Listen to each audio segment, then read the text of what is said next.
is going on, everyone? Welcome inside the DEUCE VODKA pregame show. I'm Josh. This is Jay. We got a lot to talk about. We got scheduling changes. We got deadline talk. We got redemption for the Edmonton Oilers after getting shellacked by the Canadiens, I guess, just less than a week ago or just over a week ago. Anyways, there's been a game since then, obviously, against the Flames. They're going to go back to that same lineup.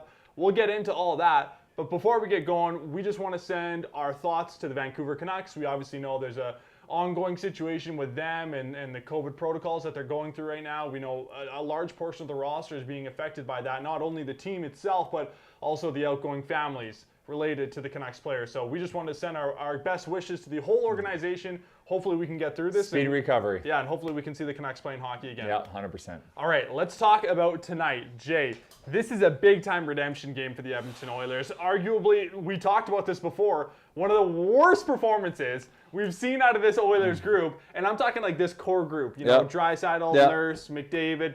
That was one of the worst performances we've seen out of them. And it sucked. It sucked. It just sucked. But one thing that we've become prone to saying is that after performances like that, what do you always say? McDavid's going to be mad. He's so mad. He's so mad. He's so mad. Well, whatever. Yeah. Those games happen, right? Yes. Right? And it's better that it happened against Montreal on Tuesday than the Leafs on Monday.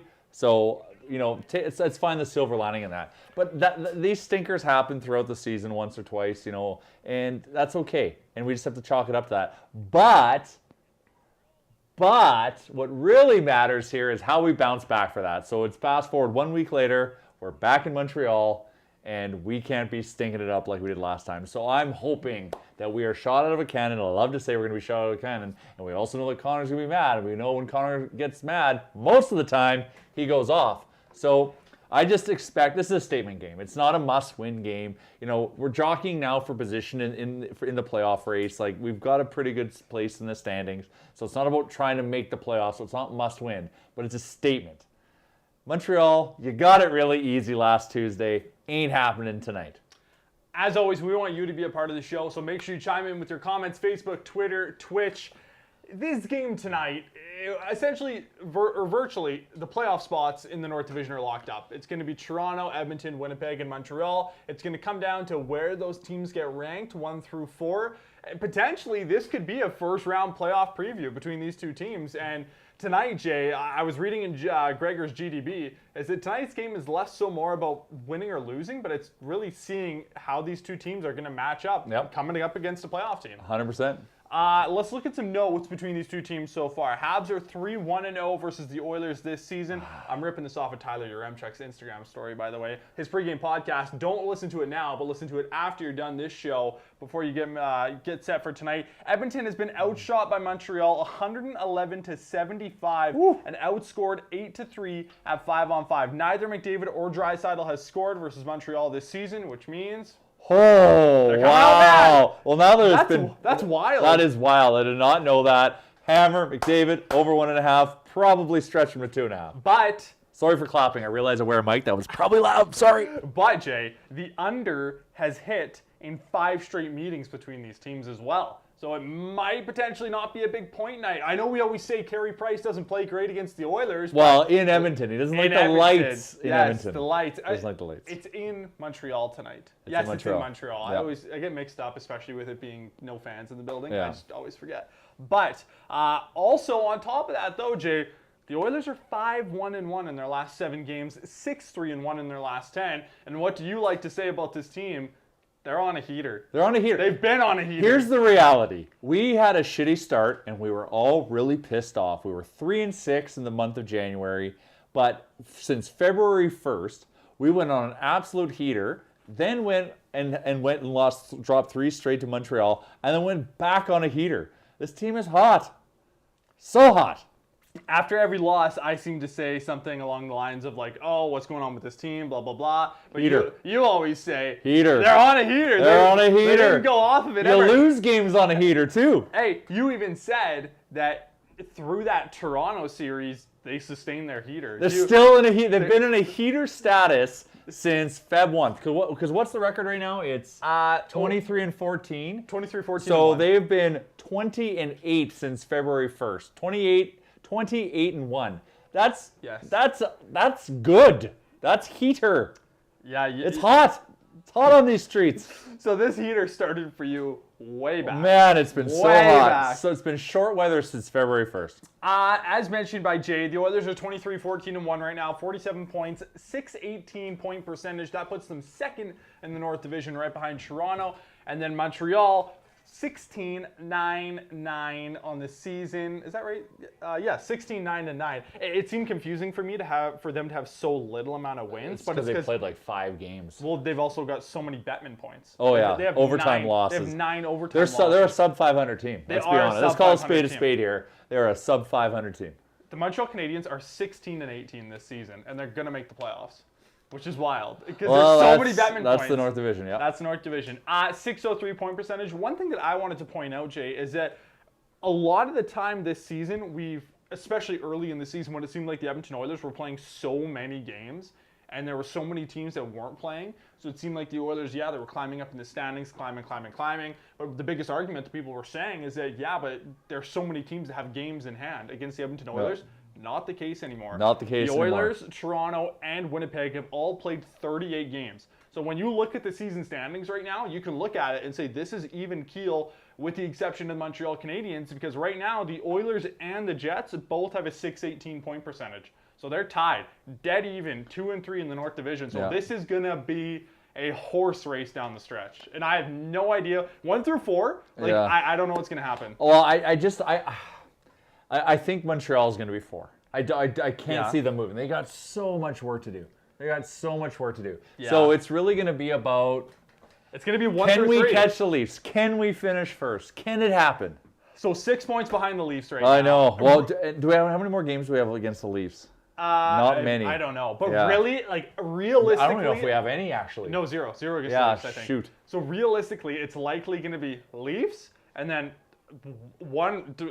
Jets, Oilers. It depends, and then Habs. Yeah. So right now, if you're the Edmonton Oilers, the fire underneath you going into all these games is home ice advantage against the Jets. Home ice advantage, yeah. Home ice advantage. Let's talk about the lines for tonight's game, Jay. We're going to go reference the GDB written by Jason Greger, Oilersnation.com. Go check it out if you haven't yet. Always a good read before the night's matchup. McDavid, Puljujarvi, Nugent-Hopkins together once again. Draisaitl, Kahun, Yamamoto. We mentioned it last game. Kahun, goal. We couldn't find it on our books. We didn't get it in time. Kahun is so hot out of the doghouse. He's like, I'd like to know how. I think he's scored after every time he's been sat. Like we say, it's so funny because we're like, oh, Kahun scored, what a play. And yes, I understand a goal's a goal. Doesn't matter how it goes in. Kyle Turris put one in off his butt. But Dominic Kahun was the least important player on that play. That was a great goal, though. Great pass by Ethan Bear. I got into it on Twitter with some people about that. Did you see? No. I got into it on Twitter with a lot of people talking about because I made a tweet and I made a meme. Oh, yes. Said Ethan Bear's secondary assist, Dyson Bear's secondary assist. That was a very nice secondary assist. And I watched that replay 50 times because I still don't know how Yamo slid that puck across. Did he feather it over? No, I think it was just... He got it. He found a way to get under because that had to go under so much stuff. Yeah, it was a nice play. Haas, Cassian, and Archibald on the third line. Kara, Chason, and Shore on the fourth line. We're going to see Nurse, Barry, Russell, Larson, Jones, Bear, Bouchard, and Legason not in the lineup tonight. Smith once again getting the start. I have a little meme I'm going to throw on Twitter later today on Oilers Nation. We love memes. Twitter, Instagram, blah, blah, blah. It's a guy coming out of a coffin and dancing on the back of a truck. Oh, I've seen this. Yeah. So I have it titled Mike Smith after finding out people didn't like his re-signing. Yes. And I'm going to throw it up on Twitter and stuff. But, excellent. It's just wild to me. My dad the other day was talking to me how his Leafs fans, his buddies that are Leafs fans, were giving it to him about Mike Smith. And he's like, well, Mike Smith is elite this year. His record is insane. It might be the best record for any goalie who's played over. I don't know if he's played 20 games, but I'm making this up. Yeah. I bet I'd like to see where he matches up. Well, he's 6th in save percentage for goalies that have started 19 games or more. Okay. So he's in the elite category of save percentage when it comes to players that have and his record's played. Probably 15-4 or something crazy like that. If you want to, I'll quickly look it up if you just keep talking. I got to fill the air here? Fill the air. Well, give me a subject. What am I talking about? Just talk about what you would do with Mike Smith come this offseason, and how do you balance that dynamic of a 1A, 1B, and does Mike Smith return? Yes, you keep Mike Smith. I think there's one thing or two things he's proven to us is that He is a fierce competitor, and he's a leader in the dressing room. The guy wants to win. He doesn't want to give up. He's still giving us reason to believe he's still got gas in the tank, which, it is evident in this season. So I think it's very important to bring him back. I don't think you have him as your 1A for next season. He would be an unreal 1B because when he comes in, he's going to compete, and he's also going to push his teammates, which is something we need. We need that leadership on this team. Connor needs help, with this because he's still young and finding his voice. So to have someone who's very vocal like that is very good. And then we go to the market and try to find our 1A. So 13 goalies this season have 13 or more wins. Mike Smith is one of them. Out of those 13 goalies that have 13 or more wins, 2 goalies have started 20 games or less. So think about it like this. There's 13 goalies in the NHL that have 13 wins. So 13 and 13, 2 of those goalies have started 20 games or less, and Mike Smith is one of them. So his win percentage is ridiculous. Yeah, insane. It doesn't let you do win percentage, but that's fine. Yeah. So we got our point across. Yeah, we got Mike the point Smith's across. legit. He's legit. Big reason for why we're doing as good as we are. Why we're on a heater. And the intangibles too, because he's just he's a leader, man. He's a leader. He really is. Let's quickly look at some comments here coming in on Facebook. We're gonna keep this one tight today, so we're gonna answer a lot of questions for you come the actual question segment. So make sure you throw formatting. We're gonna keep a format going today. So throw in your questions during the question segment, but I'll check in on here quickly, and then we'll keep going with the topics today. Chris says Oilers versus Jets first round in the playoffs. Evan says, when does Stalock get to play? Dave Tippett said last week that he likes the way both his guys are going right now, and that's Mike Smith and Mikko Koskinen. That's a political answer. Yeah. That's a very political answer. I think he probably wants to see, coming into the playoffs, what he's got in Stalock. Yeah. I really do, actually. The fact that we risked losing Innes to get him on the roster, whew, that's scary. Ryan Spencer says, you know what's awesome? Listening to Eric Francis say the Flames don't have to sell right now in the race. I want the drugs that meathead takes every day. Ryan says. So if you didn't hear it, on one of the Flames broadcasts the other day, Eric Francis had a small tangent about how he doesn't think the Flames should be selling yet. I respect the love he has for his team. I will just say that. He loves the Flames. But the Flames are selling. The Flames are selling at the deadline. I don't want to say they're going to sell any of their big pieces because a lot of those contracts are not you have to do that in the offseason. Those are hockey trades. Yeah. Okay. Rittich is gone. Bennett, probably gone. Sean says, what would you do with Koskinen this offseason? We'll talk about that when we get to our deadline talk because I think that's going to relate a little bit into it. Because what do you do with Mikko Koskinen? You call Ron Francis and you say, what is it going to take for you to take Mikko off our hands for 1 year? Okay, who is Francis the GM of? Seattle. Seattle, that's right. That's the wish. Because there's going to be 1 year left on his deal after this? 1 year. So 1 year of Mikko Koskinen in hockey. A good backup. Then if you're going to do that, so you're saying that you leave Mikko Koskinen exposed? And well, of course. But no. But I'm saying then it's a handshake agreement with you and Francis, and then you're giving them an asset also for future considerations. So we have to give up something. We probably have to give up a prospect because the thing they need to build a team that they can ice, and they also have to start building like their AHL and their prospect pipeline. If Ron Francis comes to you and says, yes, we'll take Mikko Koskinen, but we want Caleb Jones too. Do you do it? Oof. Let us know. Would you do it? That's tough. If they say we'll take Koskinen, that's tough. It's tough because it's also only 1 more year of Koskinen. Or it's a pick, but like the thing, we need that capital for next trade deadline. Next trade deadline, we are going to be making some moves. Yes. Okay. Next on our headline here, schedule changes. If you didn't see already, the Yes, enlighten me. This is news to me. I'm getting updated live here. So I'll be your source here. Yes, updated excellent. live. The Edmonton Oilers in the NHL have restructured the schedule a little bit for, I guess it affects the next 4 to 5 days for the Edmonton Oilers and then also the end of the season. So the game that was originally supposed to be played on Friday, is now being moved to Thursday. So the Edmonton Oilers originally were going to play Wednesday against Ottawa, off day on Thursday, and then play Friday. So we're back-to-back Ottawa? So it's a back-to-back now. So we're going 4 games in 6 nights now. Okay. So essentially, we play tonight. Well, we're well rested. We play tonight, off day tomorrow, play Wednesday against Ottawa, and then now it's a back-to-back, play Ottawa again on Thursday, off day Friday now, so not playing Friday, originally supposed to play Ottawa, and then now Saturday, which was supposed to be an off day, is now Battle of Alberta. So a game that was supposed to be played at the end of the season, I believe. Wow, so that's okay. Yeah. So a game They're originally scheduled for May 7th is now going to be played in Calgary. I do love a Saturday Battle of Alberta, let's be honest. So we get a Saturday BOA. Fun. Yeah. And because it was Good Friday, was this past Friday, that felt like a Saturday BOA. That was pretty wicked. That was. Carmen says, with the brand new schedule, we play 4 games in 6 nights, correct? Including travel? You are correct. So 4 games in 6 nights. Yeah, we're going to be tired against... Well, this is what I don't like, is we're going to be tired against the Flames. Because we just played 3 games in 4 days, and then are zipping back home to play the Flames. So that just sets up the table for Calgary to beat us. Which is unfortunate because I just don't want to lose them. But and if we do lose, that's okay. It does. It's okay. But I'll play the devil's advocate. Please do. In the positive I don't want to be right. Drinking the Oilers Kool-Aid. Oh, it's so delicious. So delicious. Is that this team is deeper than any other Oilers team we've seen in the sense that we can bring in.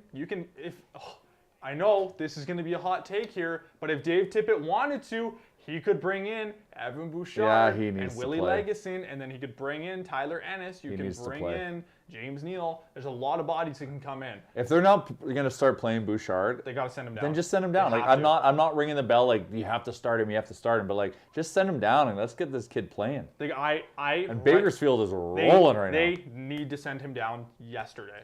And I do not care if people say what happens if there's an injury on the right side. Then you make a deal and bring in another dude. I don't care. Or you just find a safety blanket. Bring up one of the other veterans that's playing in Bakersfield right now that doesn't need to worry about. I know it's so risky. I guess that at some point, I guess they can't rush into that decision, but at some point they need to. It's ridiculous. Or they have to just start putting them in games. It's ridiculous. Because especially now, the playoff. We've made the playoffs, so now we have to start managing the team as such. So think about load management. Think about players like Tyson Barrie, who we know last week had a rough week. Tough week, right? I'm a Tyson Barrie guy. Tough week. Yeah, but that's okay. That happens. So we have to start thinking about that and resting these guys up because this is a condensed schedule. So this is an interesting situation to be in. So yeah, let's get Bouchard playing a bunch of games here. One thing, before we get to our DEUCE Vodka player modes, I was listening to, I believe this was either on the DFO Rundown, they were chatting about this. Hey, drop today, big episode of the DFO Rundown, epic. We're talking 4 of the biggest names in sports media, including Tyler Yaremchuk. Yeah. So 5 of the biggest names. Leading the charge is Tyler Yaremchuk. We got A-listers, Tyler Yaremchuk, and then B-listers, Jason Gregor, Frank Saravalli, Darren Dreger, and Pierre LeBrun, all on one episode. Those are 4 guys that break some of the biggest trades in the entire country in sports media. Yeah. So watch or listen to it. DFO Rundown, Apple, iTunes, podcasts. Okay, where was I going with this? Oh, one thing, obviously, first and foremost, what's going on in Vancouver, the health and safety of the players is the most important note.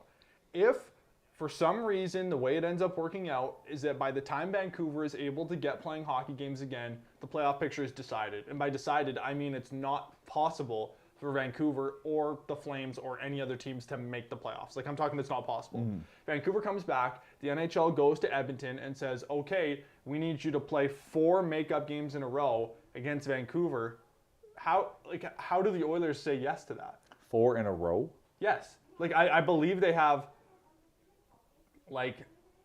3, I don't know how many games they have left against Vancouver, but just hypothetically, let's say the NHL goes to the Oilers and says, okay, we got to get these games in for Vancouver. We want you to play against them, 2 back-to-backs in a row. So game, off day, game.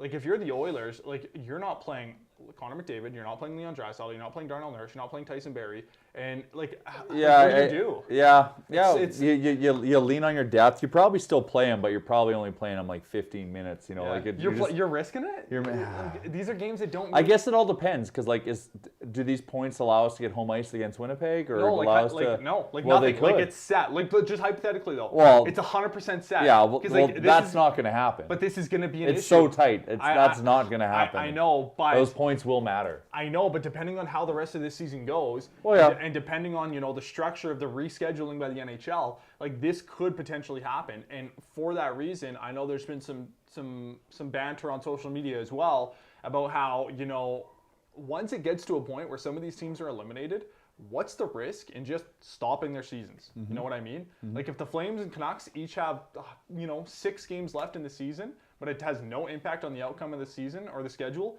stop the play. Just don't play anymore and just take the point percentage and use that for the draft lottery. Yeah. But then that also TV revenue also comes in. Well, there is the business side of it, but really what drives this is if the players want to do it. Yes. So Vancouver Canucks players feel good, want to come and finish the season. Yeah. That I think will drive the decision, and then they'll figure it out from there. Listen, it'll be an iteration of it. They Yeah. might not get their full 56 in, but maybe they end up playing 50 games when everything's said and done. 100%. Okay. DEUCE Vodka. This is the DEUCE Vodka pregame show. It is the DEUCE so Vodka we should pregame show. Our DEUCE Vodka player mode. Absolutely. Go ahead.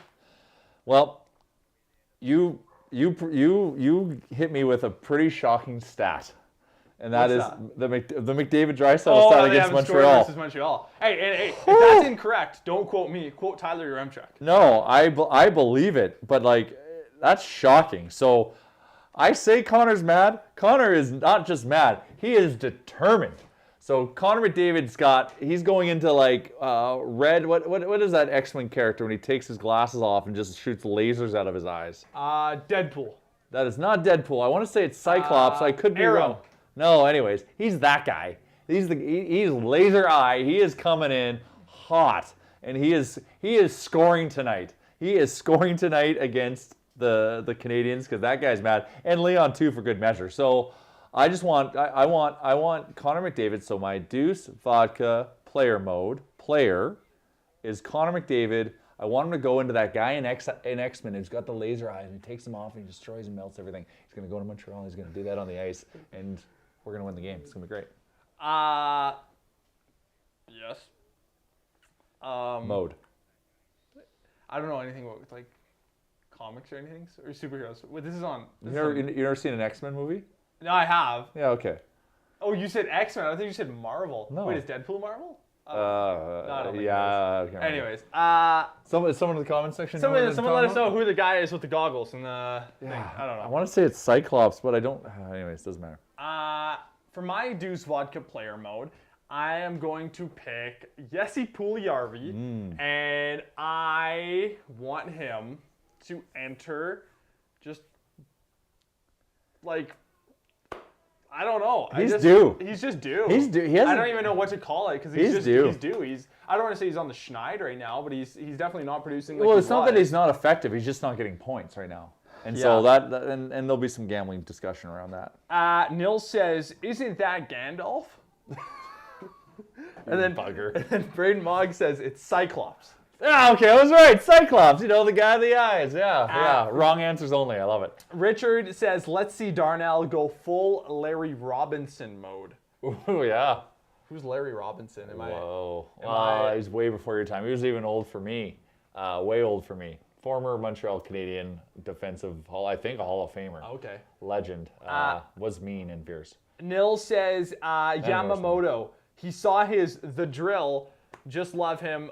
So he scores. I saw the Oilers released a thing about Yamamoto earlier today. I didn't watch it. I haven't watched it yet. But I know they released The Drill. Cool. Yeah. I hope it's good. I want to see it. I love Yamamoto. I'll watch it. Hell of a pass last game. I can't Yes. That was amazing. Yes. That pass was Tyson Berry-esque by Yamamoto. Or Ethan Bear-esque. No, Tyson Berry. That took an Ethan Bear. That took an Ethan Bear pass and a half to get to Yamo. Yeah, how about that secondary assist by Ethan Bear? Woo! Oh, it was deadly. That was sexy. It's as sexy as a secondary assist can get. Okay, next on our headline is Deadline Talk. I know that for a lot of shows over the past month and a half, we've brought up Deadline Talk and then said, we'll get to it closer to the deadline. Hey, we're here. We're a week away. We're a week away. We had that insider extravaganza episode on DFO Rundown, and they really didn't have much to say about movement for Edmonton. Like, if there's anything that they do, it's going to be last minute because Holland is a cagey veteran GM, so he's not going to rush into it. They say that they think Glendening would be an ideal target, but it needs to make sense. I can't remember if they reach for any random players, but LeBrun did have a hot take trade, but I think it's for the offseason. I can't remember what it is. I'll have to listen to the episode again. Looking at Frank Saravalli's trade bait board right now, one of the names that was on the list, as Jay just mentioned with the Edmonton Oilers, is is climbing, Luke Glendening. He is now, let's see where he climbed from. Oh, that's just a PNG. I don't know where he was before, but he's now 6th on the trade bait board as of today. That means his value's going up. But it's so interesting, the trade market with the flat cap and only so many people. Like, it's only going to be a really tight-knit group of teams that make trades. So, like, there might be more inventory than there is demand, and we know how supply and demand work. Yeah. So it'll be interesting to see how this shakes out. Like, we're not going to be in on any of the big names unless we can get rid of some money, and then we'd be leveraging picks that we don't have for this year. So that's why these, like, it's gonna be a depth pick. Yeah, you're stuck between a rock and a hard place if you're the Edmonton Oilers, because we've heard Ken Holland say recently that he said that if he makes a deal at the deadline, it's not a depth piece. He's going to try to make a splash for a player that has an impact on this roster. Yeah. He said that, but at the same time, the assets that you have to move aren't plentiful. Well, we're not like overflowing with draft picks right now. You know, with the picks that we gave up last season for Athanasiou. Well, yeah. Here's the thing. Luke Glendening is an impact player for us in the face-off department. Yeah. Because we're not that good in the face-off. Outside of Leon Draisaitl and Jujhar Khaira sometimes goes ham off the dot. Yeah. So that would fall under Uncle Ken's statement of impact player. Now, also, Steve Yzerman owes Uncle Ken a favor for fleecing us on Athanasiou. What did you just say? Steve Yzerman. Oh, Steve Yzerman. I had no idea what you said. Owes Uncle Ken for fleecing us on Athanasiou. Oh, yeah. So there's that too. So then we should get Dylan. That's wishful thinking. Dylan Larkin.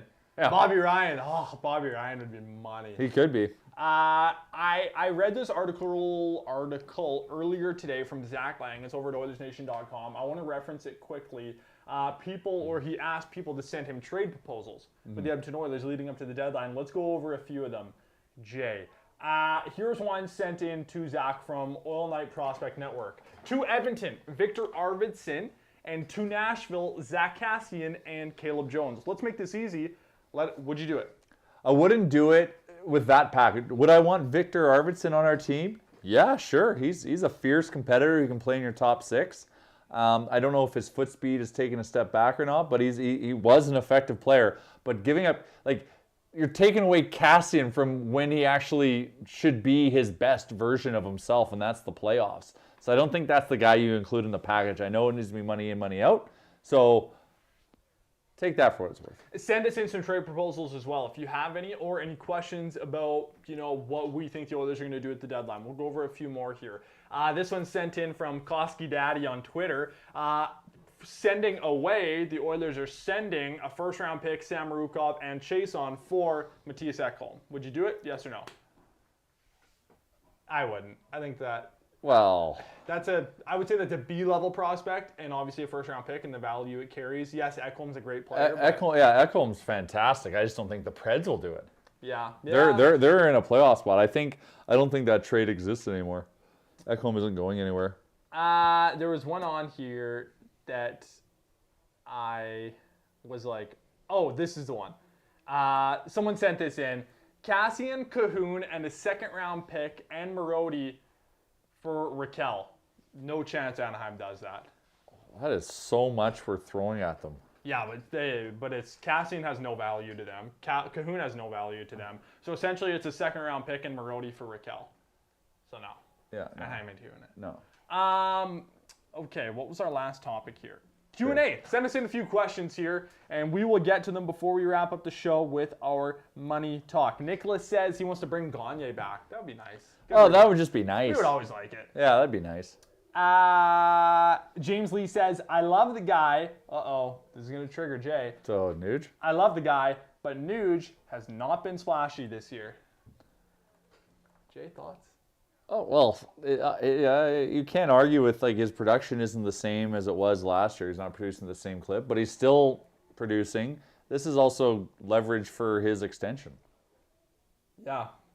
It's okay. Yeah, that's kind of interesting. That's an interesting way to look at it. Yeah. So you're saying that like as long as if Nuge continues to suck at 5-on-5, then the Oilers can use that in contract talks. Just be like, just get him a good number, good term, and then that's great. And then keep McNuge together forever, and then Nuge will just dominate. Yep. Tyler Cohen says, I would be very sad if they got rid of Cass. He's really the only tough guy other than Nurse. We're not tough. So that's the thing, right? Is we're not tough enough compared to other teams. Yeah. We've got Darnell Norris, tough. Darnell Norris, baby. We've got Zach Cassian when he's engaged, tough, and when his hand fully heals, tough. And we got Jujhar Khaira. Yeah. But he's playing very limited minutes, fourth line, and Cassian's on our third line now. So and Nurse is our top defenseman at the same time, so he can't be taking those liberties. Like, we need some more meat. Like, if we play Winnipeg in the first round, on paper they're tougher than us. Yeah, Adam Lowry. They are tougher. Blake Wheeler. Blake Wheeler, yeah. Yeah, he's pretty tough. Yeah. Who's the other big defenseman they got now? Logan Stanley. Pierre-Luc Dubois ain't afraid. Yeah, PLD. Yeah, so like they got some meat, and so. Really, like the Oilers don't really see. Like, do the Oilers really have anyone like Pierre-Luc Dubois? Like a forward that can chop it up but also produce? No. I feel like that's kind of a thing that we're missing. Mm-hmm. Like a Pierre-Luc Dubois type. Yeah. You agree? Yeah. Let's look here. Tim Keller says, Ekholm makes no sense for us if Clefbaum comes back. Hey, agreed. Well, that was a good sighting. Welcome home, Oscar. Buddy, it's so good to see you back here. Nil says, Nuggy's shot percentage must be awful this year. I don't have a stat, but I feel like it's awful. Nuggy. Oh, James Lee says, Jujhar. I guess we do forget about Jujhar. But I mentioned Jujhar, but he plays fourth line, so he's on the ice 6 to 8 minutes a night. Like, that's not gonna help our team, like in terms of from a physicality standpoint. James Lee says, we need a Tanev. I'm also a little confused because James Lee, his profile picture is Austin Matthews, I think. It is Austin Matthews, unless it's a meme version of Austin Matthews, but he's just snapping it around in the chat right now as a Leafs fan. Or maybe he's no Oilers fan. Yeah, maybe. I don't know. Whatever. But we like having you here, James. Yeah, thanks, James. Tequila Tanev out of Calgary, he's having a good season. Yeah, Norris Trophy, Chris Tanev, according to some people in Calgary. So I thought that was pretty funny. Anyways, Nil says, I wouldn't mind bringing in Brendan Lemieux over now that he's in LA. Yeah, he just got dealt to LA. I wonder what the cost would have been. That is, I was so curious as to that. It was a 4th-round pick. Why did the Rangers want to deal him? Well, that's what there must be something there because that's the type of player I would love to have. Yeah. If he's not a distraction to his teammates. Yes. Right? So, like, he plays hard. He's ruthless. He's got a lot of his dad in him, right? So he's a bit of a rat out there, but he backs it up. So, like, yeah. And I'm not saying he's a great scorer. And he can score. Yeah. But the fact that the Rangers just let a guy like that go for a 4th rounder, I'm like, that's something's up there. Yeah. Okay. I'm losing my mind here trying to remember what his name is. Who's the other guy that was on the Rangers? D'Angelo. Thank you. You knew exactly who I was talking about. I always mix him and Lemieux up. James says he lost a bet. He lives in Ontario. He lost a bet. That's why I lost to Matthews. I respect it. Jay, let's talk about the money for tonight's game. Right now, the Oilers are a road dog. Yeah, love it. The book that I'm looking at, I hate it when books do this. They favor one team heavily, but then they don't give the other team that great of odds. Like right now, Montreal minus 132. You're not going to touch that. Even if you're a Habs fan, that's pretty bad odds against a really good Edmonton team. And then the Oilers are only plus 111. Like, okay, if you're going to favor Montreal that much, like give us at least 120. Well, at least 120. This is where I don't like this odds system. I don't like this plus and minus thing because it looks like it's so far apart when actually I don't think it is. It's not. Minus 132 to plus 111 ain't that much of a difference. So like it's not like minus, I don't think minus 111 and plus 111 are the same thing. I could be so far off. What did you just say? I don't know if like in terms of like difference, like plus 111 versus minus 111. They're different. I know they're different, Oh, but I don't like. But that minus 11, like on the 111. Yeah. I don't think it's the same as the plus 11 No, on the it's plus not. 111. No, it's different. Well, then it doesn't make it such a silly. I'm a decimal guy. See, I don't get the I'm a decimal guy. Tell me what it is to 1. 1.3 to 1. So if I bet $1, I'm getting $1.30 back. That's easy math. See, I don't get the decimal system. So my brain doesn't work. Plus 111 Yes, would be what? Like, would be 2.1 to 1. Because you bet $1, you're getting, or you bet $100, you're getting $2.11 back. Okay. Right? So if it's 2.11 to 1, yes. like it's I don't know. Call I me wonder old if I fashioned. can I'm a metric guy. Hey, let's go. I'll switch it to decimal right now. Okay, so the Oilers are 211 right now, and the Habs are 176. there you go. So looking at this right now, I can't even understand this. This is like gibberish to me, man. Yeah. So now if you bet $100, you're getting 176 back. Like that doesn't sound so bad. Okay, that's not does that it? bad. But when you see it at minus, you're like, oh, I. Yeah, when you see minus 132, you're like, nah, no way. Yeah, you don't want to touch it, but it's actually not that bad. Yeah. Anyways. Tim Keller says North American betting systems are confusing. Yeah, I'm sorry, Tim. And then Nil says he gave us the decimals as We're well. kilometers people, we're Celsius people, so we should be decimal people. See, I like Fahrenheit too. I'm a Fahrenheit guy. No, you're not. Yeah, I like Fahrenheit. I think it's cooler. I think it's cooler to be like, yeah, baby, we're sunny in 75. I just think that sounds cool. So could you go outside right now and be like, oh, it's like 45 out right now. It's about 52 outside right now. Oh my god. I'm just kidding. Oh my god. Dude, I didn't mean I can like gauge it. I just mean I like the way it sounds cooler. Here's the other thing. If I'm really gonna beat up on Imperial for a second, which it sounds like I am, miles. I like miles too. I like miles. Okay. Yeah. What makes up a mile? 1.3 kilometers. Yeah, exactly. A kilometer, 1,000 meters. Makes sense. What makes up a mile? How many somethings? 1,000 yards. No. Isn't it? No. 1,000 yards. No. Yes, it is. That's a mile. No, it's 1,000 not. yards is a mile. It's not. Wait, what's longer, a meter or a yard? Meters are longer than yards. Oh, so 1,000 yards is a kilometer then. That would make sense. And then 1,000. No, 1,000 meters is a kilometer. Is a mile. Oh my god. What is a mile? I'm asking you, Mr. Mile Fahrenheit guy. Anyways, that's another show for another day. Mill says, who's a Fahrenheit guy? I know. And then Dwayne agrees with me. Miles are the best. What? How? What makes up a mile? And then Tyler Cohen does not appreciate Fahrenheit either. No. James Lee says, Here's the thing. 2.2 kilometers. Listen to this. So like 30 degrees Celsius is like 90, 92 degrees Fahrenheit, right? It's it roughly. No, it's hotter than that. No, it's really close. Oh. And minus 30 Fahrenheit is very close to minus 30 Celsius. How does that work? Yeah, that doesn't make sense. It's voodoo, and that's the whole thing. What makes up a mile? Anyways, hockey, betting. I'm talking about betting. 35 Celsius is 95 Fahrenheit. See, how much cooler does that sound? If it's like 35 degrees outside, and you're like, it's 95. That sounds awesome. So, and then what's the difference between 95 and 96? You can't even tell. Like, you can feel 1 degree. Anyways, betting tonight. This is a statement game, but I'm still respecting the opponent. And because they're road dogs, I'm staying Oilers on the money line. I do firmly believe the Oilers win. If the Oilers go behind and let the first goal get scored, best believe I am hammering the live bet for the comeback to chase those juicy, juicy odds. Hey, Oilers minus 1.5 is pretty good too. 3.84. See, I know what that means. 3.84, that's pretty good actually. That's very good, very good. Other things I'm looking at tonight is, at some point, Puljujarvi's going to get points again. So I just think it's been long enough that I think tonight's the night. So I'm going to, and he's on a line with McDavid and Nugent Hopkins. So, and he's playing against Kotkaniemi. So I'm just sprinkling a couple shekels on this. So don't, be advised. But I'm going Puljujarvi over 1.5 points for my risky business, as Bagmilk likes to say. And then also Nuge. Plus 40. Nuge over 1.5 points. Nuge over 1.5 points. 255? That's not great odds. 255 for 2 points for Nuge? His center is Connor McDavid, and he's on the power play. Yes, I would agree. But all my money, in terms of the bigger bet, minus 1.5 is going Oilers money line. Hey, Kate, before we step away from this, I gotta quickly reference this. I knew there was a reason for it. Dwayne Neufeld says a section of land is 1 by 1 mile. That's why. because I'm a farm guy and at heart, my grandpa has a farm.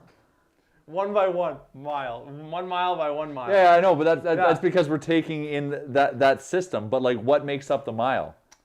I know. I also know a section of land is 640 acres. You're from Saskatchewan. Yeah, I know. Yeah. Well, yeah. All my family talks miles. It doesn't make sense. Isn't each range road a mile apart? Or each because sections. Township road. Township is because that's your demarcation of section. This makes sense now. Oh, he's learning so much. James today. Lee says 1 mile is 2.2 kilometers. There you go. What makes up a mile? 2.2 kilometers. Oh. It's 1.6. It's 1.61 kilometers. Oh, is it? Yes. Okay, never mind. Hey, and also, Linda Woodley says double plus 30 is a good way to convert Fahrenheit. That's what I do. Or 30, 32. You see, two. I do the 30. Quick math. That's why I said 30 is 90. 16 degrees Celsius. 62. There's no way you did that quick. Is it? 62? I just did it in front of you. What did I? What did I say? Did I pause the feed and pull up my calculator? Did I say 16? Yeah. 16 times 2. I can't even do that. What is that? 32. 32 plus 30. That's 52. You said 62. 32 plus 30 is 52. Oh, it's 62. It is. Holy cow. You're a former bank guy, though. Holy cow. Right, eh? Yeah. Anyways. Dominic Cahoon to score a goal is on my book here. Dominic Cahoon. I lost it. 450. Should we just wrap up the show? I think so. This one got really off the rails. Really interesting at the end. Are you sure you don't want to say anything else about the Oilers? Well, I tried talking about betting. I think I did. We Oilers talked money about line. betting. Yeah, Oilers just win. Statement game, win. Connor, break that hexy you got against Montreal and score. Same with you, Dry. And I don't care. 3-2, 4-2, whatever.